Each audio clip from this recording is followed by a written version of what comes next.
10 years ago, a friend of mine passed me a book. I read the book and I thought that it was a very, very interesting book because it was written by a Malaysian and it talks about Islamic countries, not only about Malaysia and Indonesia, but about Islamic countries around the world.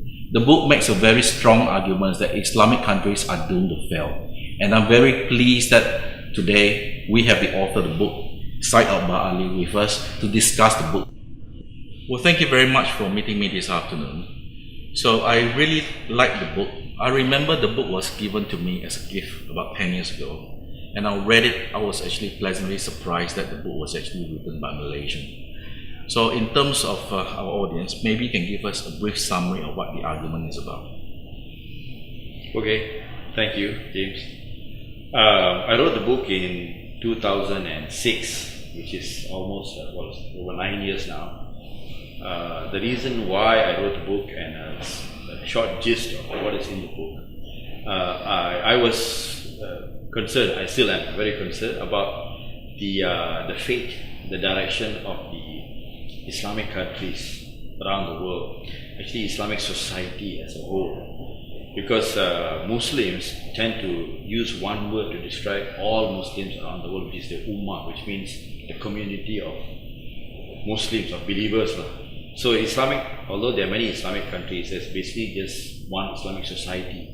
And in my view, this society was underachieving, underperforming, not achieving progress, sufficient progress, social progress, political progress, economic progress, as well as the other countries, other societies in the world, which they group under the non-Islamic societies and the non-Islamic peoples. So I was seeing that, as we kept going forward in time into the 21st century, which is like supposed to be like a magical situation for the human race in terms of scientific, technological advancement, and which is true, it is happening. The human race as a whole has advanced tremendously scientifically, made huge progress, but the Muslim societies were falling behind. As I said, in economics, politics, and social achievement, and under physical threat of violence, of factionalism, wars, which seem to be unceasing. So I thought, I was looking at them, and I came to realize that this seems to be a common factor, denominator among Islamic countries. So then I went into looking at the society itself and their faith and the religion, and I started seeing that the common denominator is that the religious belief. The religious belief seems to be holding them back. So I've done a lot of reading and research into Islamic religion itself, and I've come to understand that what they are claiming to uphold is not helping them. Okay. But then again, if you look at the Islamic history, there was a substantial period when the Muslims achieved major advances. They were world leaders in many things. There's a lot of recorded literature on the achievements of the Islamic civilization. So what made the present set of Muslims deviate so far from what their forebears have achieved? So my reading, my research, my thinking about it led me to come to understanding that this religion has been, it's not what it was before. It has been changed in many ways. It has been corrupted, and people are unfortunately upholding a very different version or a different understanding of what Islam was or is supposed to be, and that is what is causing them all these these trials and tribulations. So I wrote this book. This book captures these thoughts, what I just said, and more. Plus, also I have given a possible solution to the Muslims to get out of this predicament. So I hope we can discuss this today. So anyway, I think some of the arguments you make in your book is quite interesting. You identify 7 areas where you think the Muslims are falling back. The first one is restricting on the flow of information. The second one is the subjugation of women. The third one is the inability to accept responsibility for individual or collective failure. The fifth one is domination by the restrictive religion, and here I suppose you're referring to Islam. And the sixth is a low valuation of education. In other words, in Muslim societies, they really don't value education, especially at higher end. And of course, the last one is the low prestige attached to any work. Could you elaborate on each of these points? This list of 7, of course, other researchers, other writers have they have other lists. There's also a list of 12, which basically describes what is called a failed state. A failed state or a failing state is where things like this you find them in abundance, which keeps so the whole society back. Free flow of information seems to be the common predicament in most of these Islamic countries, where the state, the central authority, restricts access or restricts open discussion. But also this restricting open discussion, intellectual discourse, questioning is actually under the domain of the religious people. Because religious people, the religious leadership, the clergy, the priestly class, they don't like people to ask them too many questions, because religion, as is frequently repeated by the religious leaders themselves, does not need logic or intellect. That's what they say. Even in Malaysia, we have the Mufti saying that you can't use too much intellect and logic when you discuss religion. So a necessary consequence of that is you cannot allow too much free discussion. So you have groups, for example, extremist groups like Boko Haram. It means Boko Haram means books are haram, books are forbidden, referring to Western education, Western reading, Western books. It is haram. They only want people to read religious books. So they're not against reading, but they want to control what you read. So they're restricting inquiry and discussion and debate. So that keeps the whole society down, and this seems to be a common factor among all the Islamic countries where religious authority shows its head. Then you have subjugation of women. This has been the blood, the part and parcel of religious theology teaching since for a long time, where women are always the victims of all religious rulings, decrees. Women are always number 2 or number 3. Inability to accept responsibility for individual or collective failure. This again, I see too frequently. Whenever something goes wrong, you look for scapegoats. You look for conspirators who are working against you. You look at Western conspiracies, all sorts of conspiracies out to get the Muslims. But actually, it's a failure to own up to your own responsibilities, to your own obligations. It's just laying the blame on other people. This is another common feature you see in Islamic countries. And the clan identity, unfortunately, is more prevalent in the Middle East, the tribal identity, the clan identity. But Islam is not homogeneous.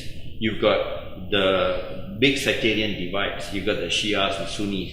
And then among the Sunnis, you've got so many different sects among themselves. So they have this it's like a tribal identity. You identify actually according to your sect.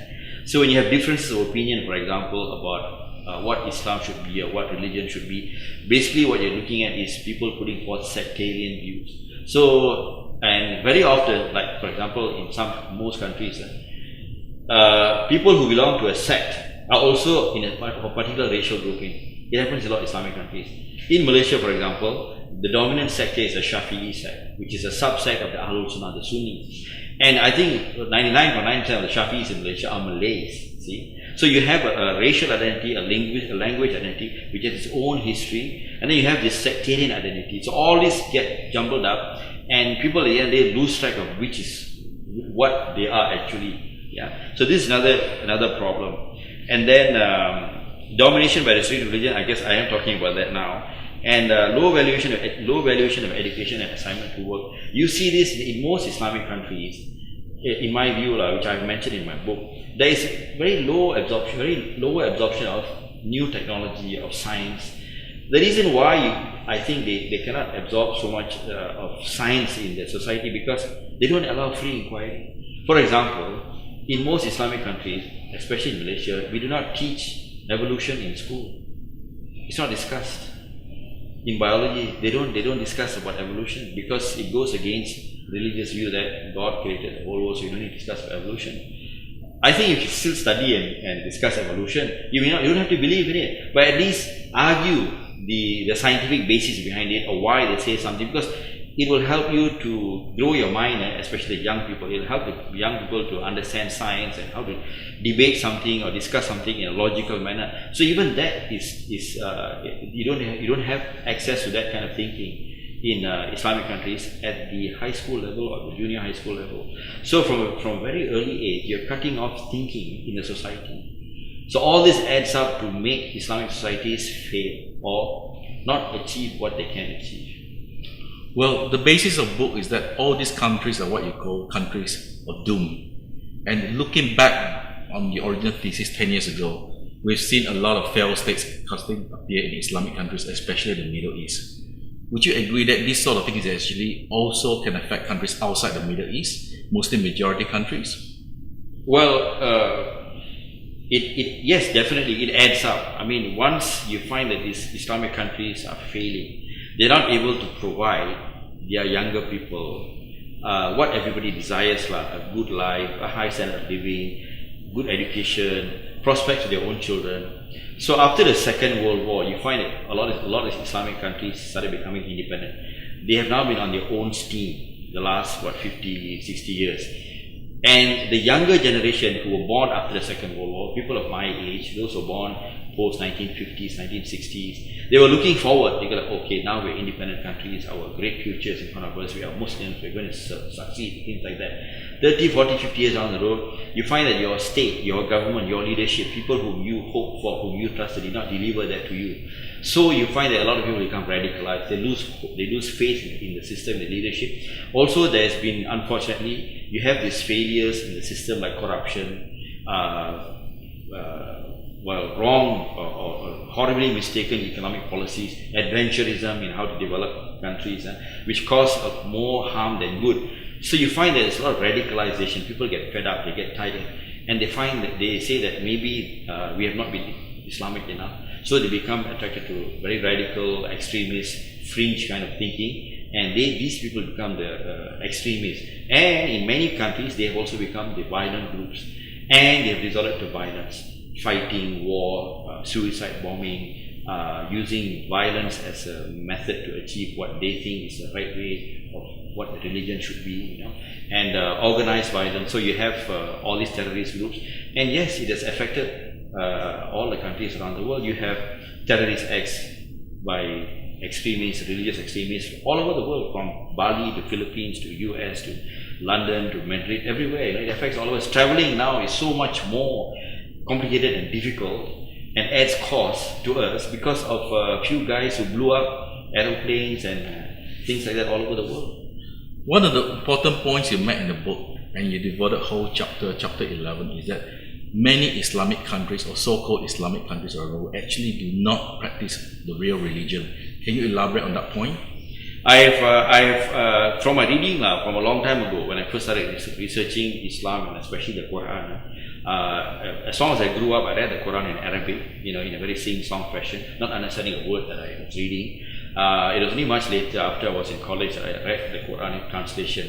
And then to my surprise, I found out that all those things, or many of those things which my parents taught me, my religious teachers taught me about Islam all those years, I couldn't find in the Quran. See, it's not there. So I used to talk to people, discuss with people, the so-called learned people, things like that. I did my own reading, my own research, and I found out that what we see every day acting in front of us as Islam, portraying Islam, is not found in the Quran at all. So the examples you give is, for example, a girl wearing a hijab. Yes, you see, because the word hijab is mentioned about 14 times in the Quran, but not once does it refer to hijab as the head cover for the women.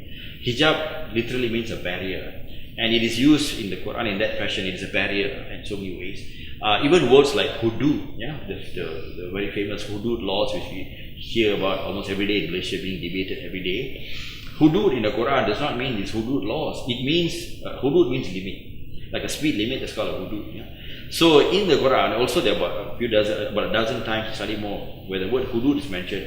It refers to domestic issues, husband and wife issues, divorce issues, division of property. That's where it says you shall not exceed the hudud, the limit set by God, by Allah. So that's a usage of hudud. So I find that all these things which they say about Islam, about this hijab, punishment under hudud, stoning people to death, it is not found in the Quran. So then I asked, where does it come from? It is extra Quranic, alright? There is, of course, they say that this is the taught by the Prophet, in what is called the Hadith and the Sunnah, things like that. Okay, so be it. But what I'm trying to say is that these are not in the Quran. So a lot of things which you see the Muslims doing around the world today, which appears unpleasant to us, they hoist the Quran, they hold the Quran in their hand and they say they are following God's law. But in truth, if you open that book and read it, you'll not find those things which they are saying. It's not in this book. And you made the claim that in fact, when you study the issue further, you found that many of these things actually came from the Old Testament. There is a very, very, very close similarity. It's quite, it can be quite scary sometimes, because the amount of similarity in the detail between what is upheld by the Muslims, the extra Quranic beliefs, that means beliefs outside the Quran, and what is found in the Old Testament is very uncanny, very, very, very similar. Stoning to death for adulterers is in the Old Testament. It is not in the Quran. Well, then the religious people say it's also in the traditions of the Prophet. Okay, that's what they say. But the point is, it is not in the Quran. You have the male, you see the religious guy, they always wear dress, they have a turban on the head and wear robes. Again, all these are not in the Quran. The Quran does not talk anything about how men should dress. But it is described in detail in the Old Testament, how the religious people, the Levites, Levite is a religious person, a Jewish Levite, how they should dress. And it's mentioned they should wear a robe, they should wear a turban, they should wear a sash, they should carry a staff, things like that. So there's a lot of similarity between what is practiced as religion, the Islamic religion, and what is written in the Old Testament. I'm not blaming the Old Testament, I'm just pointing out the fact. It is there. You talk about the story of creation of a woman from the man's rib. Now this story is not in the Quran. It is in the Old Testament and it is in the extra Quranic material, theologies which the religious people have. But I'm fascinated by the degree of detail because in the Old Testament, in the book of Genesis, it says that God put the man to sleep and then he removed the rib from him and fashioned a woman out of the rib. The religious scholars' version, it just doesn't mention that man is asleep, but most of the other things are quite similar, where he fashioned a woman out of the rib of the man. So there's a lot of similarity. So all these things are not in the Quran, it is extra Quranic. And this is where you find that also the differences arise. Because these sectarian differences, a lot of the time, there are different interpretations of what is not in the Quran. All this, like for example, you have the stoning to death. Yeah, between the different sects, there are differences in how to go about carrying out the stoning to death for adulterers and adulterer. Also, this cutting the hands. Where should you cut? Which part of the hand should be cut? What is the minimum theft value of the theft before somebody's hand can be cut? So these are the differences and the arguments that come up. These are sectarian differences. The other thing is, which I want to highlight, a lot of people say that, well, the differences among the religious sects and the Islamic sects is because different way of interpreting the Quran. Okay, fair, it's a fair statement. But how do you have differences interpreting something that is not in the Quran? Like stoning to death is not in the Quran. So the different sects have different ideas of how to handle stoning to death. They are arguing about something which is not in the Quran. The recent issue in Malaysia, there was an issue of dogs. These Muslims cannot have dogs, and there was a big somebody, I think a Malay Muslim girl, she was taking care of dogs and she got in some trouble with religious authorities. It is not in the Quran. So different sects have different ideas of how Muslims should go about handling dogs. Are they forbidden or are they allowed to, whatever. So these are sectarian differences, non-Quranic, extra Quranic. So a lot of this hair-splitting argument, this heartache that has come up among Muslims that makes their society so argumentative and difficult are these differences, these interpretations on things which are not in the Quran. So, given your arguments that many of these states in the Middle East has failed because of the things that you have outlined, where does this put Muslim majority countries such as Indonesia and Malaysia in this part of the world? They are, you see, to me, there are a lot of things impacting the Muslims. They have their own problems, which we've been talking about now. Then I find that the rest of the world, technological advancement, scientific advancement is advanced. It's moving at such a rapid clip, very, very accelerated pace. There is a real danger that the Muslim countries will miss the boat again. The Muslim countries missed the Industrial Revolution way back when it happened after the European Renaissance. The Muslim countries missed out on that because they totally cut themselves off from modernization, from new thinking, and the result of that was that they became colonized for the last 700 years. Now there's another paradigm shift, a giant leap in technology. Technology has really taken off now. We cannot imagine how it's going to happen 50 years from now in terms of technological advancement of the human race. We might have populated the planet Mars, but I do not know.